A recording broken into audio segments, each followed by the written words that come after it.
Gold trusted gold buyers తాకట్టులో ఉన్న బంగారాన్ని విడిపించి ఈ రోజు ఉన్న మార్కెట్ ధరకే కొనబడును. మరిన్ని వివరాలకు సంప్రదించండి 7771077720.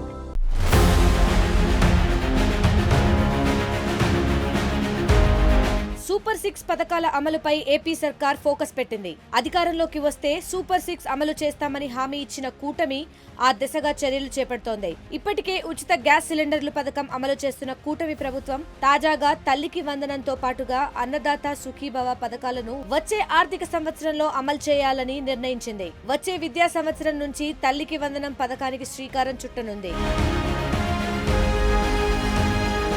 ఇటీవల జరిగిన ఏపీ కేబినెట్ సమావేశంలో సంక్షేమ పథకాల అమలుపై చర్చ జరిగింది. 4 నెలల కాలంలో 3 హామీల అమలుకు కేబినెట్ నిర్ణయించింది. సంక్షేమ పథకాలు హామీ ఇచ్చిన విధంగా అమలు చేస్తామని సీఎం చంద్రబాబు స్పష్టం చేశారు. అమలు కార్యాచరణ ఖరారు చేశారు. ఏప్రిల్ నుంచి ప్రారంభం కానున్న కొత్త ఆర్థిక సంవత్సరంలో ఒక్కొక్కటిగా హామీల అమలుకు నిర్ణయించారు. జూన్ నుంచి ప్రారంభం కానున్న విద్యా సంవత్సరం వేళ తల్లికి వందనం పథకం అమలు చేయాలని నిర్ణయం తీసుకున్నారు. ఈ పథకం కింద పాఠశాలకు వెళ్లే ప్రతి విద్యార్థికి 15,000 రూపాయల చొప్పున ఆర్థిక సాయం అందించనుంది ప్రభుత్వం. నేరుగా విద్యార్థుల తల్లుల ఖాతాలో నగదు జమ చేయనున్నారు.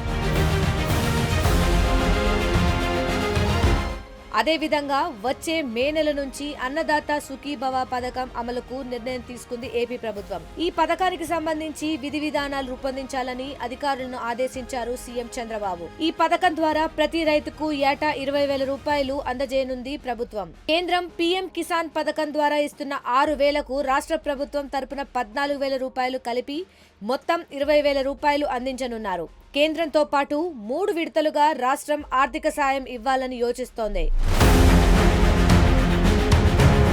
వచ్చే ఆర్థిక సంవత్సరంలో ఈ పథకం కూడా అమలు చేయాలని, మే నెలలో రైతుల ఖాతాల్లో అన్నదాత సుఖీభవ పథకం కింద నిధులు జమ చేయాలని కేబినెట్ లో నిర్ణయించారు. అలాగే ఏప్రిల్ మే నెలల్లో మత్స్యకార నిధులను విడుదల చేయాలని నిర్ణయం తీసుకున్నారు. తమ ప్రభుత్వంలో తీసుకొచ్చిన అమ్మఒడి పథకాన్ని చంద్రబాబు సర్కార్ ఎగ్గొట్టిందని పదే పదే జగన్ విమర్శలు చేస్తుండటాన్ని కూటమి సీరియస్ గా తీసుకుంది. ఈ నేపథ్యంలోనే వచ్చే విద్యా సంవత్సరం జూన్ మొదట్లోనే తల్లికి వందనం స్కీమ్ ను అమలు చేయాలని చర్యలు చేపడుతోంది. మరోవైపు సూపర్ 6 పేరిట అన్ని వర్గాలను కూటమి ప్రభుత్వం మోసం చేస్తోందని ఆరోపిస్తున్న వైసీపీ ఇదే విషయాన్ని ప్రజల్లోకి తీసుకెళ్లేందుకు ప్రయత్నిస్తోంది. మరిన్ని వీడియోస్ కోసం ఛానల్ ని సబ్స్క్రైబ్ చేయండి. లేటెస్ట్ అప్డేట్స్ కోసం వాట్సాప్ ఛానల్ ని ఫాలో అవ్వండి. ఆ లింక్ డిస్క్రిప్షన్ లో ఉంది.